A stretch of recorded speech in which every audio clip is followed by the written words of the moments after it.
आज के सभापति परम आदरणीय खेल रत्न अभय सिंह जी चौटाला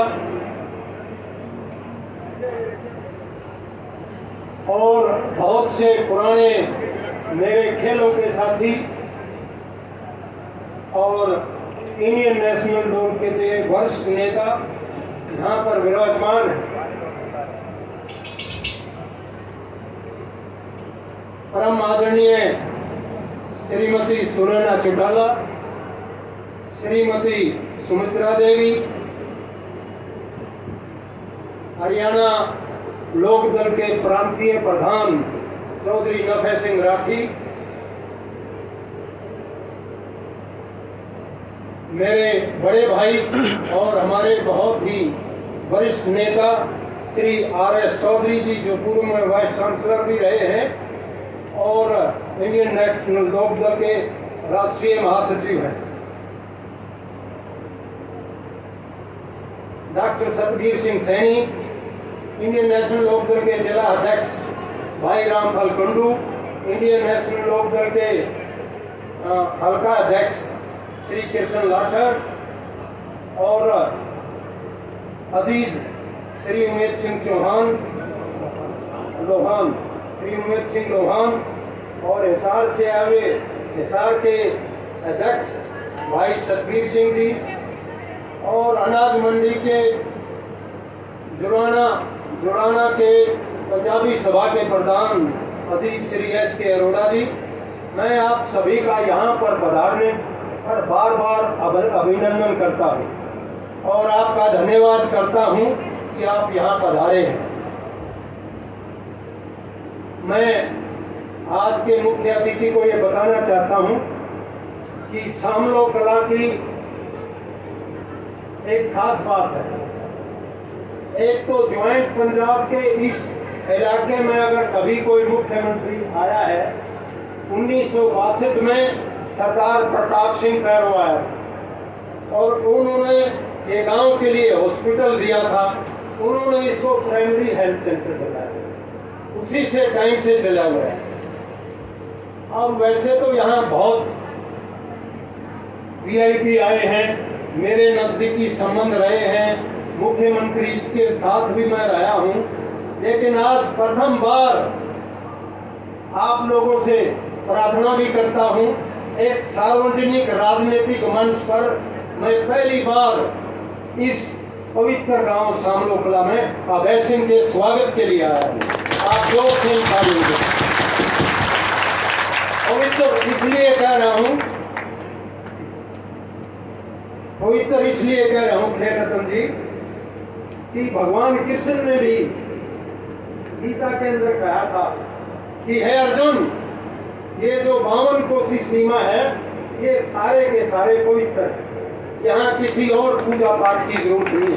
तो पवित्र धरती है, मैं इस धरती को बार बार सलाम करता हूँ और आप लोगों के ऊपर भी पूरा विश्वास है कि आप लोग जो वायदा करोगे उस वायदे से पीछे नहीं हटोगे, पूरे उतरोगे।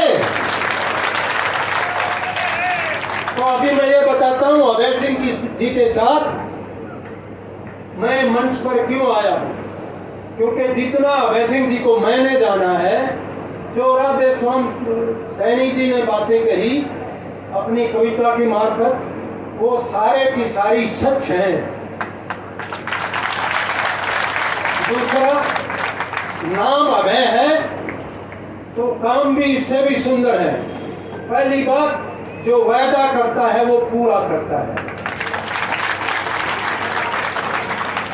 मैं इनको याद नहीं होगा, डीजीपी था, सरकार के ऊपर बड़ा प्रेशर होता है,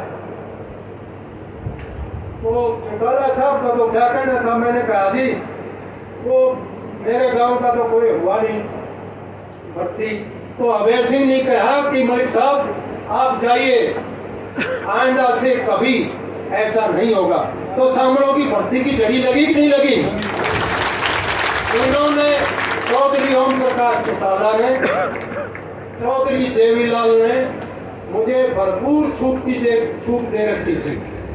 सारे परिवार ने जो छोड़ के चले गए उनकी बात नहीं करता, सारे परिवार ने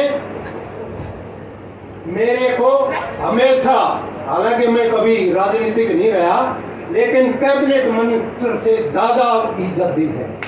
इसलिए पूरे गांव को आपको आभारी होना चाहिए। और ये सड़कें, गली, और एक रामकली से अभय सिंह की चल के आए हैं, वो गली 1977 में चौधरी देवीलाल ने बनवाई थी, जो 5 गांव का रास्ता रुका हुआ था।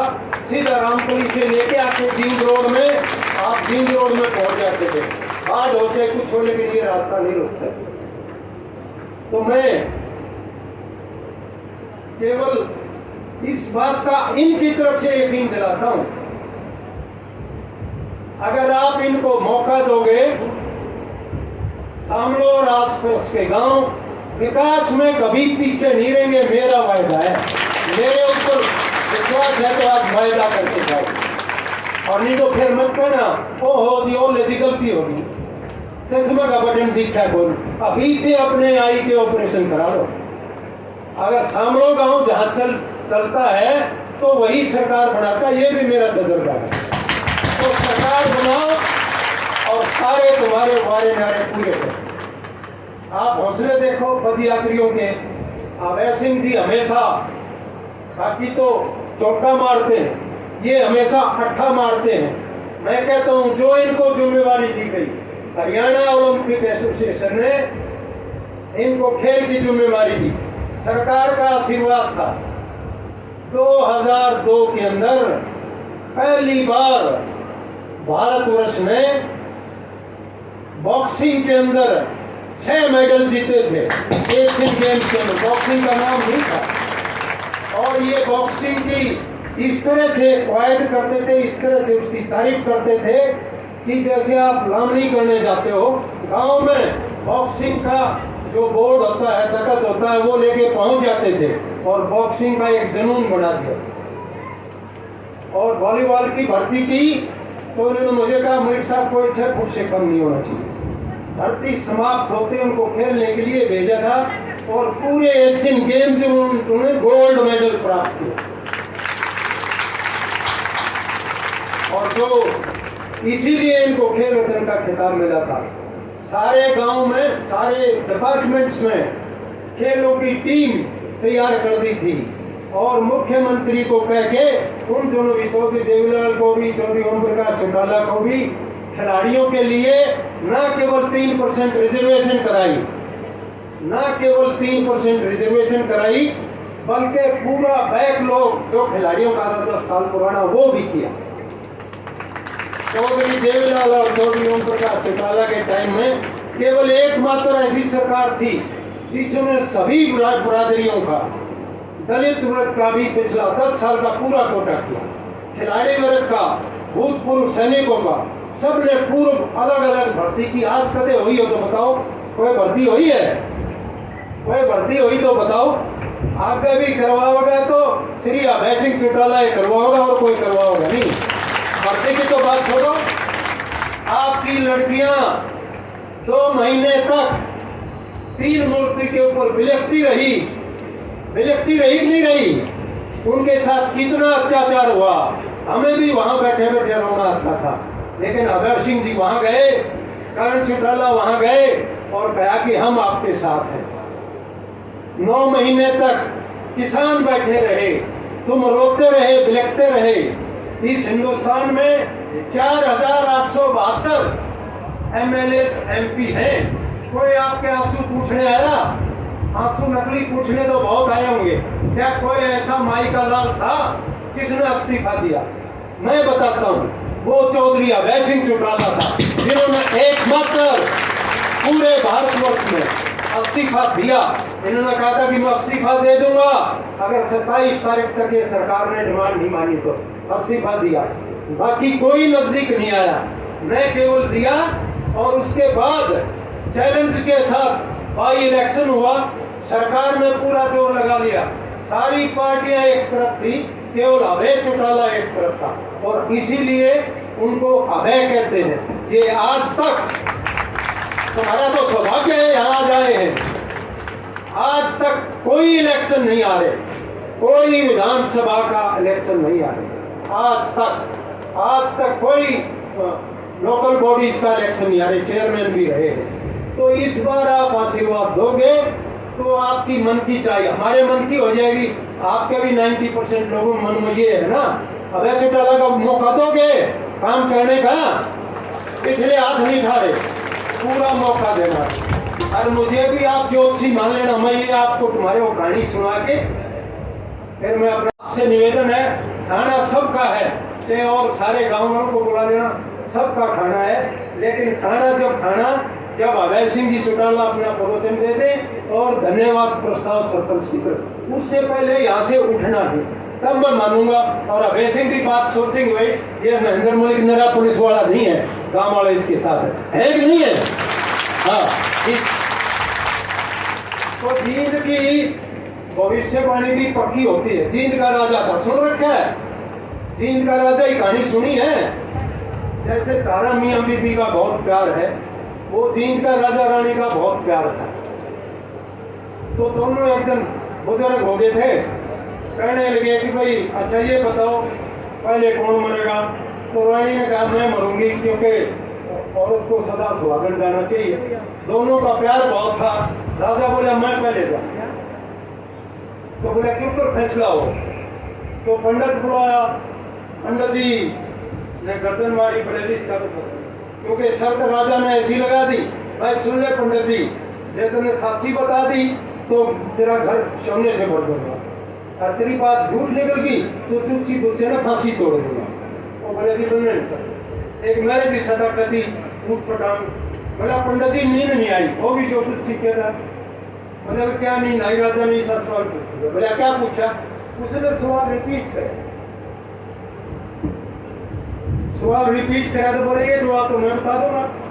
बोला तू क्या बताओगा? बोला राज दरबार में जाके ही बताऊंगा। बोला मुझे बता देना। बोला तब नहीं बता। वो पेश हो गया चौधरी वहां। बोला तुम्हें पता है सर? बोला जी पूरा पता है। बोला देख ले फांसी लग जाएगी। फांसी क्यों लगेगी? बोला तो बोला पूरा सोना लूंगा, जो घर बढ़ेगा बात साक्षी बताऊंगा। बोला अच्छा। बोला बताओ। बोला रानी पहले मरेगी। उसने कहा रानी पहले मरेगी। राजा बोले तो राजा पहले मर गया। तो बोला फांसी का गुफा तोड़ेगा। तो मैंने ये बात सच्ची सोच लियो, ये तो मुझे नहीं पता, लेकिन मुझे दिख रहा है कि अभय चौटाला मुख्यमंत्री बनेगा। मैंने पूरा जोश की मानी है, 40 MLA आओ, 20 आओ, 30 आओ, मुझे ऐसा लगता है। तुम साथ हो सारे, आप लोगों का सभी का बहुत बहुत धन्यवाद, विशेष तौर से RS चौधरी जी आए, और मैं बार बार धन्यवाद करता हूँ जो पदयात्री अभय सिंह चौटाला जी के साथ चल रहे हैं। उनकी बहुत बड़ी हिम्मत है। उन्होंने तकरीबन 2500 किलोमीटर का रास्ता तय कर लिया, 250 किलोमीटर 16 से ज्यादा पूरे कर लिए, और सितंबर के अंदर ये यात्रा कुरुक्षेत्र संपर्क समापन होगी। कैथल में भगवान उनको शक्ति दे। दिल तो मेरा भी बहुत था पैदल चलने के लिए, लेकिन अभय सिंह जी कहने लगे आप रहने दो। तो मैं तो आग्रह करूंगा कि शामलों के नौजवान जितने ज्यादा है ज्यादा चलते हैं वो उनके साथ चले। आप लोगों का बहुत बहुत धन्यवाद।